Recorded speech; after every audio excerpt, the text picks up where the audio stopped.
Hypothyroid एक ऐसी बीमारी जो आजकल कई लोगों को परेशान कर रही है। हाइपोथायराइड होने के मूल कारण क्या होते हैं? हाइपोथायराइड अगर हो गया है तो शरीर में लक्षण कौन से आते हैं? क्या टेस्ट कराना चाहिए आपको? हाइपोथायराइड के अगर लक्षण आपको महसूस हो रहे हैं तो टेस्ट में यदि ये कंफर्म हो जाए कि आपको हाइपोथायराइड हो गया है तो फिर आपको उसका उपचार कैसे करना चाहिए। अगर आप चाहें तो थायराइड की दवाई आपको लेने की आवश्यकता नहीं पड़ेगी, लेकिन कुछ समय तक थायराइड की दवाई लेते हुए अगर आप इस जीवन शैली का उपयोग कर लेंगे, ये सिंपल से उपचार जो आप घर में ही आराम से कर सकते हैं, इनको कर लेंगे तो आप धीरे धीरे करके अपनी हाइपोथायराइड की समस्या को तो खत्म करेंगे ही, दवाई पर डिपेंडेंसी जो आपकी आ रही है धीरे धीरे, उस दवाई को भी आसानी से बंद किया जा सकता है। इस वीडियो को अंत तक जरूर देखें ताकि जो लोग थायराइड की समस्या से जूझ रहे हैं वो इस थायराइड की समस्या से हमेशा के लिए निजात पा जाएं। अगर आप इस वीडियो में, इस चैनल में नए हैं तो आप इस चैनल को सब्सक्राइब जरूर कर लीजिए ताकि भविष्य में जब भी कोई वीडियो बनाया जाए नोटिफिकेशन आप तक पहुंचे। थायराइड की समस्या सामान्य तौर पर ये जो गला है, गले में यहां इस तरीके से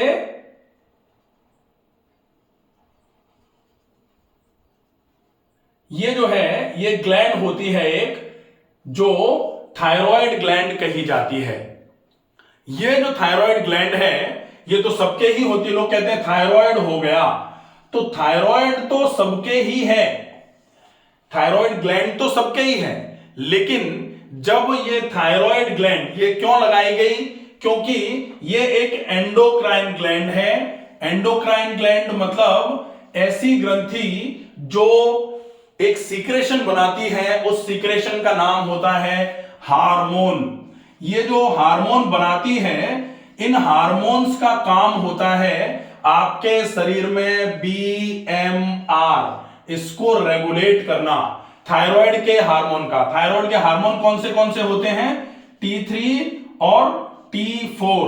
ये T3 का मतलब ट्राई आयोडोथायरोनिन और T4 का मतलब टेट्रा आयोडोथायरोनिन। ये जो है ये हो जाएंगे दो हार्मोन जो थायराइड के हार्मोन है, ये T3 और T4। ये दो हार्मोन तो थायराइड बनाती है। इन हार्मोन का काम क्या है? To regulate the BMR. BMR मतलब बेसल मेटाबॉलिक रेट को रेगुलेट करने का काम ये हार्मोन करते हैं। और अगर ये हार्मोन बीएमआर को रेगुलेट करने का काम करते हैं तो ये हार्मोन कहां से निकल रहे हैं? थायराइड ग्लैंड से। तो फिर थायराइड का बेसिक काम क्या होता है? आपके बीएमआर को रेगुलेट करने का जो काम है ये होगा आपकी थायराइड का काम। अब इस थायराइड के काम में अगर कोई गड़बड़ी आती है तो कैसे आएगी? ये थायराइड अगर मान लो कम काम करना चालू कर दे, अगर ये थायराइड कम काम करना चालू करेगा तो T3 T4 का सीक्रेशन कैसा होगा? कम होना चालू हो जाएगा। और अगर T3 T4 का सीक्रेशन कम होगा तो यहां ये जो ब्रेन है, ब्रेन में एक ग्लैंड होती है जिसको बोला जाता है पिट्यूटरी। वो पिट्यूटरी ऐसे करके यहां मैसेज डालेगी कि भाई T3 T4 कम हो रहे हैं, जिसकी वजह से शरीर में कोई गड़बड़ी आएगी, तो आप T3 T4 का सीक्रेशन बढ़ाओ। और अगर थायराइड ग्लैंड फिर भी T3 T4 का सीक्रेशन नहीं बढ़ा पा रही है तो ये ऐसे करके बार बार करके थायराइड पर स्टिमुलस आएगा। कहां से? पिट्यूटरी ग्लैंड से। और वो सीक्रेशन जो रहेगा, वो जो स्टिमुलस रहेगा उसको बोला जाएगा TSH, थायराइड स्टिमुलेटिंग हार्मोन। इस थायराइड ग्लैंड को स्टिमुलेट करने के लिए ऊपर पिट्यूटरी से एक हार्मोन आ रहा है, तो थायराइड ग्लैंड को स्टिमुलेट करने के लिए एक हार्मोन पिट्यूटरी से आ रहा है जिसका नाम होता है थायराइड स्टिमुलेटिंग हार्मोन। ये थायराइड का नहीं है, ये ऊपर से आ रहा है जो थायराइड को ये कह रहा है कि भैया काम करो अपना, तुम काम नहीं करोगे जिसके चक्कर में गड़बड़ हो जाएगी। क्या गड़बड़ हो जाएगी? बीएमआर अगर T3 T4 कम होंगे तो हाइपोथायराइड के चक्कर में बीएमआर कम हो जाएगी। खाने के पचने की दर अगर कमजोर हुई, ऐसे केस में क्या होगा, खाना पचना बंद हो जाएगा, अपच होना चालू हो जाएगी, पेट भारी रहना चालू हो जाएगा, आपको शिथिलता आना चालू हो जाएगी, आलस रहेगा ज्यादा से ज्यादा। और ये जो आलस है ये आपके जोड़ों में दर्द करा सकता है, हाथ पैरों में सूनापन ला सकता है, पैरों में सूजन ला सकता है, चेहरे पे सूजन ला सकता है। ये सारे के सारे लक्षण होंगे हाइपोथायरॉइड के, क्योंकि T3 T4 का सीक्रेशन कम हुआ। अगर T3 T4 का सीक्रेशन कम हुआ है, इसके कारण क्या होंगे, कहीं कोई भी चीज जब बन रही होती है तो हम यहां देखते हैं कारण क्या होंगे, कारण होंगे आपका कभी भी कहीं भी कोई जब फैक्ट्री में कोई प्रोडक्शन होता है तो सबसे पहले क्या जरूरी होता है, रॉ मटेरियल। अगर रॉ मटेरियल प्रॉपर हो तो दूसरे नंबर पर क्या जरूरी होता है, जहां बन रही है वो जगह सही है कि नहीं है, जो बनाने वाले लोग हैं वो सही हैं कि नहीं है, जो बनाने वाले हैं वो ठीक हैं कि नहीं। तो आपका रॉ मटेरियल यहां क्या होगा थायराइड में, T3 T4 बनाने के लिए आयोडीन। आयोडीन एक रॉ मटेरियल होता है क्योंकि ट्राई आयोडोथायरोनिन तो एक हार्मोन है जो ट्राई आयोडो 3 आयोडीन से बनता है, टेट्रा आयोडो मतलब 4 आयोडीन से बनता है। एक तो ये हो गया। दूसरा है ये जो थायराइड की सेल्स जो इस हार्मोन को बनाती हैं वो सेल्स ठीक है कि नहीं है। जैसे अगर किसी फैक्ट्री में कोई प्रोडक्ट तैयार होता है तो रॉ मटेरियल तो पड़ा हुआ है लेकिन बनाने वाले लोग बीमार पड़े हैं तो नहीं बन पाएगा फिर प्रोडक्ट। ऐसे ही अगर थायराइड की सेल्स जो हैं वो अगर कमजोर हैं, उनको न्यूट्रिशन प्रॉपर नहीं मिल रहा है, उनको ऑक्सीजन प्रॉपर अगर नहीं मिल रहा है, उन तक अगर ब्लड सर्कुलेशन प्रॉपर नहीं पहुंचा है, ऐसे कंडीशन में थायराइड अपना काम प्रॉपर तरीके से नहीं कर पाएगी, चाहे बेशक कोई बार बार कहता रहे। तो ये बार बार कहने से TSH तो बढ़ जाएगा लेकिन थायराइड के हार्मोन तो जस के तस ही रहेंगे। ऐसे केस में TSH बढ़ा हुआ देख करके आपको बोल दिया जाता है थायराइड कैसा हो गया, हाइपो हो गया, थायराइड कम काम कर रहा है, थायराइड कम काम कर रहा है। इसके वजह से आपको कम काम करने वाले थायराइड के, हाइपोथायराइड के सारे लक्षण आएंगे, आलस आएगा, कमजोरी रहेगी, थकान रहेगी, चक्कर आएंगे, वजन बढ़ना चालू हो जाएगा। और इसको मैनेज करने के लिए आप क्या करते हो, थायराइड तो निकाल नहीं पा रहा T3 T4, फिर आप वही T3 T4 मेडिसिन के फॉर्मेट में आपको ओरल रूट से देना चालू कर दिया जाता है। वो क्या है, वो है थायरोक्सिन, वो है एल्ट्रोक्सिन, थायरोनोम।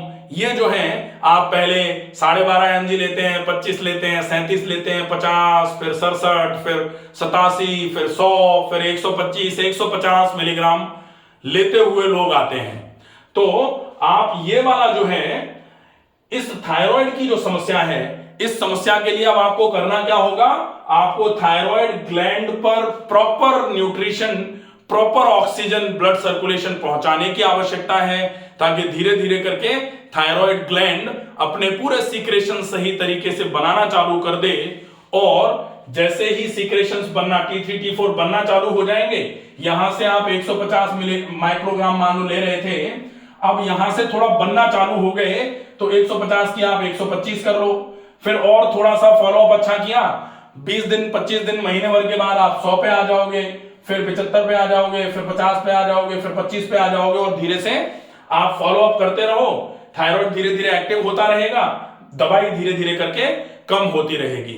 अब फॉलोअप में आपको करना क्या पड़ेगा, ये तो हो गई कहानी कि थायराइड क्या होती है, हाइपोथायराइड के लक्षण क्या होते हैं और होने के मूल कारण जो हैं उनमें सबसे बड़ा कारण होगा सेडेंटरी लाइफस्टाइल। आप काम नहीं कर रहे हैं, आप व्यायाम भी नहीं करते हैं, ऐसे केस में धीरे धीरे करके आपके थायराइड के हार्मोन्स कम होना चालू हो जाएंगे और थायराइड के हार्मोन अगर कम निकलना चालू हुए उसकी वजह से आपको थायराइड में हाइपोथायराइड के सिम्टम्स आना चालू हो जाएंगे। और हाइपोथायराइड के अगर सिम्टम्स आए तो आप उन सिम्टम्स को मैनेज कैसे करोगे, अब हम देखेंगे ट्रीटमेंट ऑफ हाइपोथायराइडिज्म बाया नेचुरोपैथी, योगा, डाइट थेरेपी और सिंपल सी लाइफस्टाइल का फॉलोअप। तो सबसे पहले थायराइड का ट्रीटमेंट इन नेचुरोपैथी। तो नेचुरोपैथी में थायराइड का जो ट्रीटमेंट है सबसे पहले नेचुरोपैथी में क्या बोला जाता है कि आप डिटॉक्सिफिकेशन कराओ, एलिमिनेशन कराओ, गंदगी निकालो। तो गंदगी निकालने के लिए क्या होगा? सेक, मिट्टी पट्टी, एनिमा, ये पेट की धुलाई के लिए बहुत अच्छा तरीका है। इसके बाद में एक बहुत अच्छा लोकल ट्रीटमेंट होता है थायराइड के लिए, वो है गले पर गरम ठंडा सेक। अगर आप ये कर लेते हैं तो आपको बहुत अच्छे तरीके से थायराइड में एक्टिवेशन मिलेगा। थायराइड अगर एक्टिवेट होना चालू हो जाएगी, T3 T4 का सीक्रेशन बढ़ेगा, आपको दवाई लेने की ज्यादा आवश्यकता नहीं होगी। 2 मिनट गर्म, 1 मिनट ठंडा, 5 बार रिपीट करके आप ये ट्रीटमेंट गले पर, थायराइड ग्लैंड पर कर सकते हैं। 2 मिनट गर्म पानी का गीला कपड़ा और 1 मिनट के लिए ठंडे पानी का गीला कपड़ा, 5 बार रिपीट करके इस ट्रीटमेंट को किया जाए। बहुत अच्छा ट्रीटमेंट है। दूसरा होता है, आप एक तो ये हो गया सेक, मिट्टी पट्टी, एनिमा, दूसरा हो गया गले पर गरम ठंडा सेक। अब तीसरा होगा, आप कुछ भी ऐसा करिए जो पसीना निकालने वाला ट्रीटमेंट है। पसीना निकालने वाला ट्रीटमेंट क्या हो सकता है? पसीना निकलता है जैसे भाप स्नान, बहुत अच्छा इलाज है। जैसे घर में अगर आप करना चाहें तो गर्म पाद स्नान, गर्म पानी में पैर डाल लीजिए, ऊपर से कंबल ओढ़ लीजिए और सिर पर गीला कपड़ा रख करके आप बैठ जाइए। आपको धीरे धीरे करके शरीर में गर्मी होगी, पसीना आना चालू होगा। जब खूब पसीना आ जाए, आपको पानी पी के इस इलाज को करना है। बहुत अच्छा इलाज है, घर में आप बहुत आसानी से कर सकते हैं। फिर सूर्य स्नान। सूर्य स्नान में क्या होगा?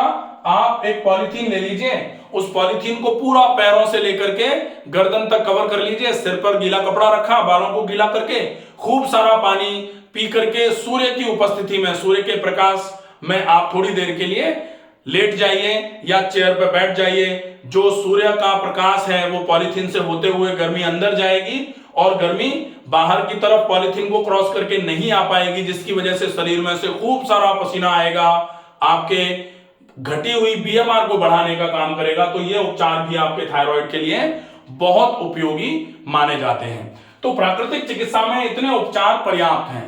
अगर आप केवल पेट की धुलाई सफाई कर लें और गले पर गर्म ठंडा सेक कर लिया, उसके बाद फिर आप पसीना निकालने वाले, बीएमआर को बढ़ाने वाले ये वाले इलाज कर लीजिए, बहुत अच्छा रहेगा। इन इलाजों को करने के पहले आप, एक बहुत अच्छा तरीका है जो बीएमआर को बढ़ाने का बहुत अच्छे तरीके से काम करता है, वो है प्रक्षाल। प्रक्षाल का मतलब क्या होता है? आप गर्म पानी ले लीजिए आधी बाल्टी, उसमें एक कॉटन का कपड़ा डाल लीजिए और नहाने के पहले थोड़ा सा पानी आपने पूरे शरीर पर डाला और उस कपड़े से गुनगुना पानी, आपने कपड़े को गुनगुने पानी में भिगोया और माथे से लेकर के तलवे तक पूरे शरीर को 10 से 15 मिनट अच्छे तरीके से मोप करिए। मोप मतलब ऐसा नहीं जोर लगा के नहीं रगड़ना है, बिल्कुल हल्के हाथ से, स्ट्रोकिंग, टच प्लस मूवमेंट, बिना प्रेशर के। तो आप ये करेंगे, इससे पूरे शरीर के रोम छिद्र ओपन हो जाएंगे। और दूसरा, आप अपने ही हाथ से अपने ही शरीर पे मालिश करेंगे तो आपकी ऊर्जा खर्च भी होगी, जिससे आपकी बीएमआर बढ़ेगी, वो आपके थायराइड को बहुत अच्छे तरीके से मैनेज करने का काम करेगी। तो ये इलाज आपका हो जाएगा नेचुरोपैथी का। अब हम देखेंगे योगा में थायराइड का इलाज। तो योग में थायराइड के इलाज के लिए सबसे पहले तो ध्यान में रखा जाए कि गले का शोधन हो। गले के शोधन के लिए अगर बीपी नहीं है तो पानी पी करके कुंजल की क्रिया, ये षट कर्म जो होता है, योग करने के पूर्व आपको शुद्धि कर्म करना होता है। तो योग के पूर्व आप कुंजल कर लें। कुंजल करके, कुंजल में क्या होगा? खूब सारा पानी पी करके, गुनगुना पानी, और आप एकदम से उसको निकालते हैं, उसको कुंजल बोला जाता है। बीपी अगर है आपको या हार्ट की कोई बीमारी है तो आप इस क्रिया को नहीं करेंगे, ये ध्यान रखा जाए। उसके बाद फिर योग में आप व्यायाम में गर्दन का व्यायाम कर लीजिए। गर्दन का व्यायाम, गर्दन को पूरा आगे ऊपर नीचे, फिर दाएं बाएं बेंडिंग कर ली, फिर दाएं बाएं आप ट्विस्ट कर लीजिए, फिर rotation clockwise, rotation anti clockwise. लेकिन अगर गर्दन में दर्द है तो गर्दन की मूवमेंट्री एक्सरसाइजेस ज्यादा नहीं करनी चाहिए, इसका भी ध्यान रखा जाए। इसके अलावा आप अगर जैसे गर्दन में दर्द नहीं है, सर्वाइकल नहीं है, तो कुछ आसन हैं, उन आसनों का उपयोग आप कर सकते हैं। योग में योगा फॉर हाइपोथायरॉइड करके पूरा एक वीडियो है बाय डॉक्टर रमाकांत शर्मा, आप सर्च करेंगे आपको मिल जाएगा। आप उस पूरे वीडियो को देख करके योगा करना चालू कर दीजिए।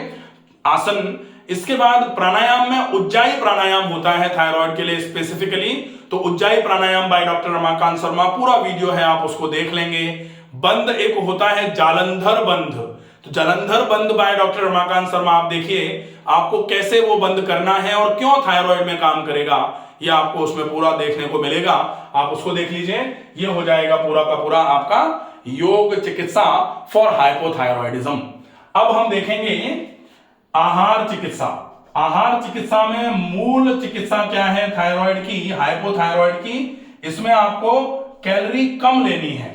कैलोरी कम लेनी है का मतलब आप ज्यादा मात्रा में ऊर्जा अगर लेंगे तो पहले से ही आपकी बीएमआर हाइपोथायरॉइड में कम है, अगर आप ज्यादा खाएंगे तो वो कम बीएमआर के चक्कर में शरीर में जमना चालू हो जाएगा, भरना चालू हो जाएगा और उसके चलते आपका वजन लगातार बढ़ना चालू हो जाएगा। तो थायराइड के केस में आपको खाना जरूर चाहिए, क्योंकि अगर नहीं खाएंगे बीएमआर कम है और कम होना चालू हो जाएगी, एकदम से सुस्ती कमजोरी आना चालू हो जाएगी, बाल एकदम से झड़ना चालू हो जाएंगे, दिक्कत होगी।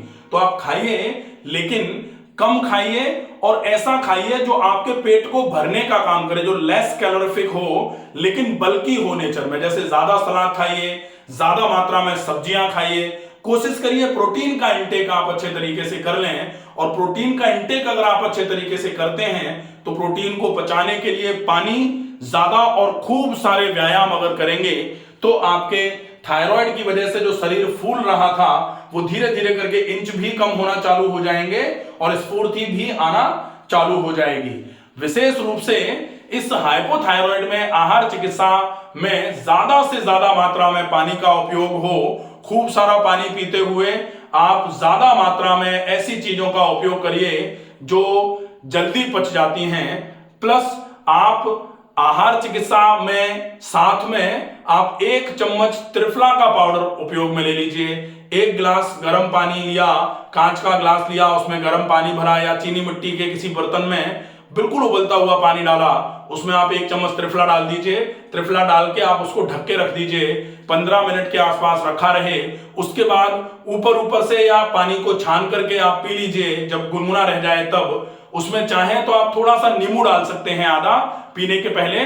और वो जो पाउडर बचा हुआ था ये आप सवेरे पी लेंगे। वो जो पाउडर बचा हुआ था उस पाउडर को आप पानी के साथ मिला करके फिर से रख दीजिए। आप सादे पानी के साथ मिला के रख देना है और शाम को लगभग 4 से 5 बजे के बीच में आप वो 1 गिलास पानी फिर से पी लीजिए। अब आपको बिना छाने पूरा पानी पी लेना है पाउडर के साथ। ये भी आपके बीएमआर को बढ़ाने का काम करेगा और हाइपोथायरॉइड में जो आपका वजन बढ़ रहा है उस बढ़ते हुए वजन को कम करने का काम करेगा। तो ये तो हो जाएगा त्रिफला का उपयोग बढ़े हुए वजन में हाइपोथायरॉइड के केस में। दूसरा होता है एक काढ़ा जो आपके थायराइड को एक्टिवेट करने का काम करता है, वो है कचनार का काढ़ा।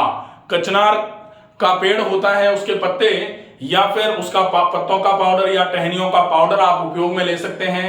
कचनार के फूल फली होता है उसका भी आप उपयोग कर सकते हैं पाउडर का। तो कचनार का पाउडर 1 चम्मच 1 गिलास पानी में आप अच्छे तरीके से उबालिए। पानी जब आधा रह जाए तो रात को सोने से पहले वो पानी आप पी लीजिए। वो आपके थायराइड के जो सेल्स हैं उनको एक्टिवेट करने का काम करेगा, T3 T4 का सीक्रेशन बढ़ाने का काम करेगा, जिससे आपके T3 T4 के सीक्रेशन की कमी की वजह से हाइपोथायरॉइड हो रहा था वो धीरे धीरे करके नॉर्मल होना चालू हो जाएगा। आशा है ये वीडियो आपको पसंद आया होगा। ज्यादा से ज्यादा लोग जो थायराइड से ग्रस्त हैं ऐसे लोगों तक ये वीडियो पहुंचाएं ताकि वो अपनी इस समस्या से पूरे तरीके से निजात पा जाएं और धीरे धीरे करके इस रूटीन का फॉलोअप करते हुए आप जो मेडिसिन ले रहे हैं उस मेडिसिन को आप हर 3 महीने में थायराइड का प्रोफाइल चेक कराइए। और अगर आपका TSH का लेवल धीरे धीरे करके जो बढ़ा हुआ था कम हो रहा है तो आप धीरे धीरे करके जो आप मेडिसिन ले रहे थे मेडिसिन के पोटेंसी को कम करते हुए टेपर करते हुए मेडिसिन को बंद कर सकते हैं। ये बिल्कुल कंफर्म है। अगर किसी को थायराइड से रिलेटेड समस्या है तो अपना T3 T4 TSH का टेस्ट जो है वो करा करके भेज दें। अगर स्पेसिफिकली डिजाइन करना है डाइट चार्ट एक्सरसाइजेस का चार्ट तो वो आपको भेजा जाएगा। आप उसका फॉलोअप अगर करेंगे तो निश्चित ही थायराइड की समस्या धीरे धीरे करके पूरे तरीके से खत्म होगी। जो आप दवाई ले रहे हैं उसको बंद कराया जा सकता है। स्वस्थ रहिए, सुरक्षित रहिए। धन्यवाद।